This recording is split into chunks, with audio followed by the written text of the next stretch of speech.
Okay, yes, so this is a jumbled mess that I have gotten out of my boat, and I will be organizing because starting next week will be our first tournament of the year, and a whole lot more to come. What's up, guys, and welcome back. So before I start today's video and go over what is right here behind me, this jumbled mess that I have, I do want to go over a couple things. So I've had a few of you guys message me asking, you know, when I'm not going to be posting my next video. Just want to let you guys know it is coming. Just be patient. The fishing has been absolutely horrible for me ever since probably, I'd say, pretty much the start of the new year. It's been really bad. We've had a lot of rain, which we're having right now. My boat's not even in my garage right now because the yard is so bad that I couldn't even get my boat out of the garage. So I've been having to keep it outside for the last few weeks under cover, which I do not like doing, but that's just the fact of it. You know, it's just, it hasn't been good conditions, and I just haven't been able to get on them. You know, I only get to fish on the weekends for the most part because of work. So when you're having inconsistent weather and it's moving back and forth, it's warm one day and it's cold the next, you got rain, dry, all that kind of stuff, it's really hard to get on a pattern, especially if you're not fishing each and every day. Putting all that aside, starting tomorrow, I will be actually practicing for our first tournament of the year, which starts up next Saturday. We'll be practicing that for tomorrow and Sunday. I'll have both of those days recorded and hopefully have that up by next Friday before the tournament itself. And then I will also be recording for the tournament, just like I have in the past.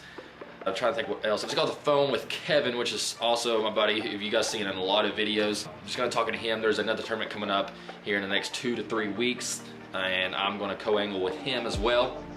So I will have a video up for that as well, guys. There's a lot of stuff coming up.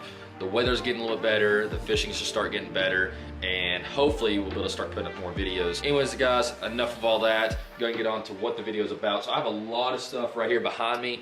I'm not necessarily gonna go in order from like which ones are more important to the other, but I'm just gonna start over here to my left and work my way to the right and just sort of give you some tips as to what I would use, especially for beginners, people who are not used to fishing tournament trails, don't really know some of the things that you might need on the boat with you that you normally would not need in a normal circumstance. So first thing, and this is one right here, again, unless you're used to keeping your fish in live wells throughout the year, you would probably not know.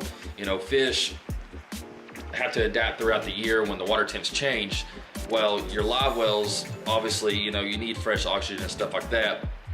But as the water gets warmer and warmer, it makes it harder for these fish to survive in a live well throughout the day.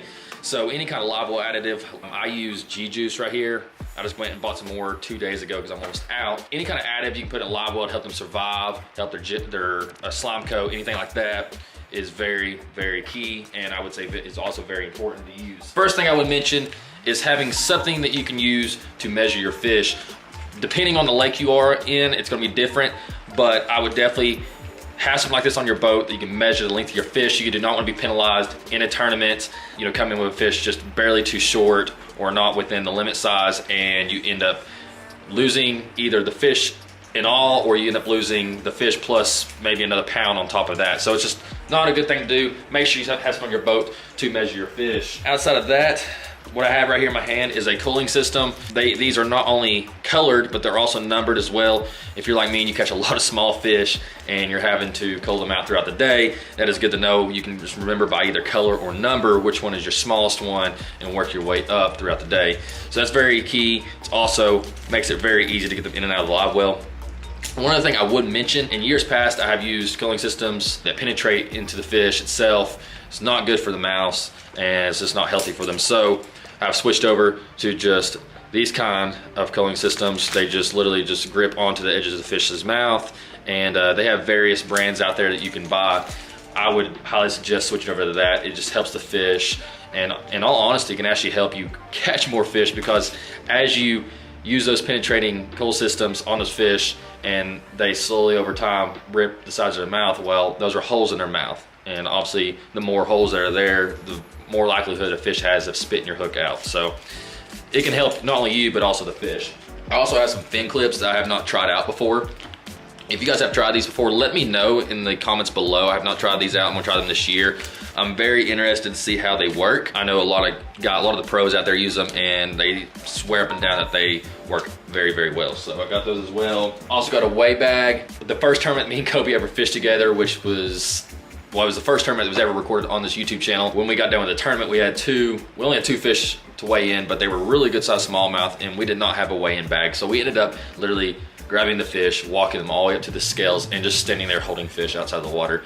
Worried to death that they were end up dying. Luckily they did not. We were able to weigh the fish, put them back in the water. But just to save you some, you know, frustration and just worrying about whether or not these fish are gonna be healthy, make sure to get some kind of weigh bag, put water into it, put your fish in there, and then carry it up to the weigh-in scale. After a tournament, that's a smart thing to do, and you won't look so stupid. So some of these things are not just important, again, for tournaments, but just in general. This right here, if you have an extra prop on your boat for your motor, having some kind of prop wrench, I prefer a steel one, not one of these plastic ones. They tend to wear, the grooves tend to wear out, and then you end up stripping it, and then you can't obviously get your nut off to replace the prop if you have one. So have something like this on your boat, very, very key. Okay, this is something that you can find a lot of videos online when it comes to tackle organization, how people organize their tackle. I'm gonna show you a couple little tips that I do to organize my tackle to make it more sufficient throughout the day. I can literally just open up my rod locker and I know exactly what I have. So first things first, I'll show you this is my jig box. So my boxes are gonna sit in my compartment like this. So I'm looking straight down on it, and I have written right here, I got a label gun and wrote jigs. So it's a piece of tape. I can take it off at any time. I don't have to worry about Sharpie or anything like that. It's just very, very easy. You can go to Walmart and get you a label gun for like $15, $20. And then what I did with this whole box is waterproof, but then I have them listed right here. I have all my flipping jigs, some more flipping jigs, football jigs, a nest jig, swim jigs, stuff like that. I have them all labeled by weights. One thing I'm gonna be doing today is make sure that they're in the right spot, because I know that they have been moved around throughout fishing trips, and I know that if I was to look right now, if I was looking at the 3/4 ounce flipping jig section, probably would not be one in there. So I'm gonna do that today as well. This one I don't have to necessarily put a label on the side. Now this is a Bass Mafia box, it's a terminal coffin. One of the coolest features about this box, I don't know how well you guys can see, I can't really tilt up too much, I don't want stuff to fall out, but these cases right over here have all my weights in them. Everything from 1 ounce, 3/4, 3/16.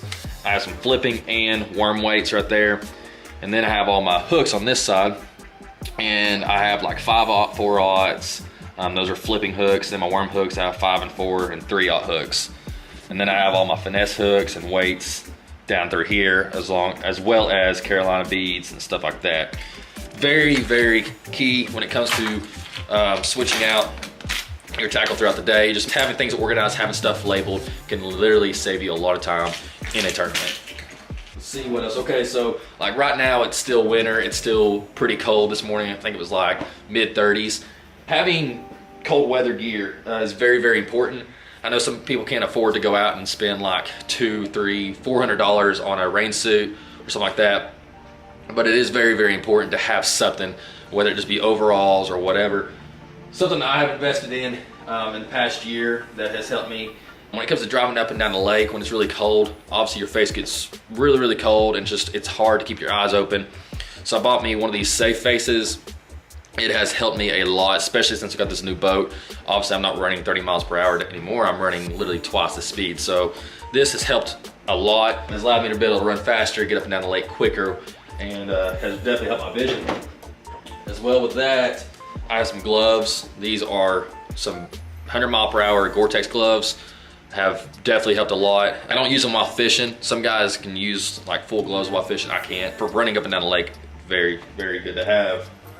So one other thing I would suggest, not so much in my boat because I mix my oil and gas together. So obviously if I run out of oil, well, I'm out of gas as well. But for people who have oil reservoirs in their boat, it's always good to keep some kind of oil in your boat, whether it be like a full-size bottle like this or just a small container of oil. You never know when you might be going down the lake, you might have forgot to put the oil in, and all of a sudden your boat starts making noises at you, telling you, hey, you're out of oil. So very, very important. Always have something like this on your boat, especially during a tournament. You don't want to have to end the day early because you don't have oil, or obviously end up having to troll for who knows how long to get oil. So very, very important. Always have something like this on your boat. Probably one of the most important things to have on your boat I don't have everything with me right now, but this is sort of goes all together, is a first aid kit. Having some first aid kit, having obviously throw cushion, which is required on a boat, having some kind of flare gun, something like that, that if you're in a distress, you need help, whether you're by yourself or with somebody else, you can get someone's attention. As well as if you end up getting hurt, you get a hook in your hand, have a first aid kit with you. It's always good to have. One other thing I would probably suggest, and that's pretty much all I got right here, is when it comes to your rods, keeping your rods in a rod locker, if you don't have all your rods on deck, like the whole time you're fishing, and you end up having to go in your rod locker to grab an extra rod out, this is something that's obviously not new. Everybody that I know that fishes quite a bit uses these, but having some kind of sleeve on your rod is very, very important when it comes to getting your rods in and out of a rod locker, especially when you have a lot of rods.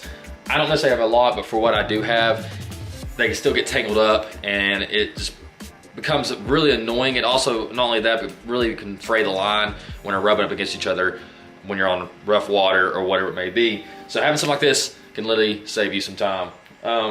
That's pretty much all I got for you guys today. If I forgot anything, let me know in the comments below. Some other stuff that maybe you guys keep in your boat. I did not mention a spare prop for your trolling motor. I don't have one right now, and I do plan on getting one.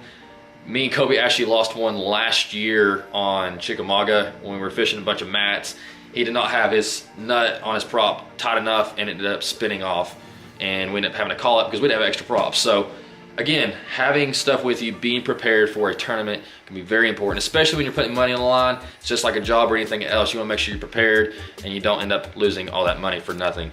But anyways, guys, I hope you do enjoy the video. Like I said, stay tuned. I will be posting some videos within the next week and so forth and so on. If you guys have not already, look down in the description below. Check out my Instagram page. You can keep up to me from day to day. If I'm not posting online, I'll probably be posting, or if I'm not posting on YouTube, I'll be posting on there. Anyways, guys, hope you did enjoy the video. Until next time,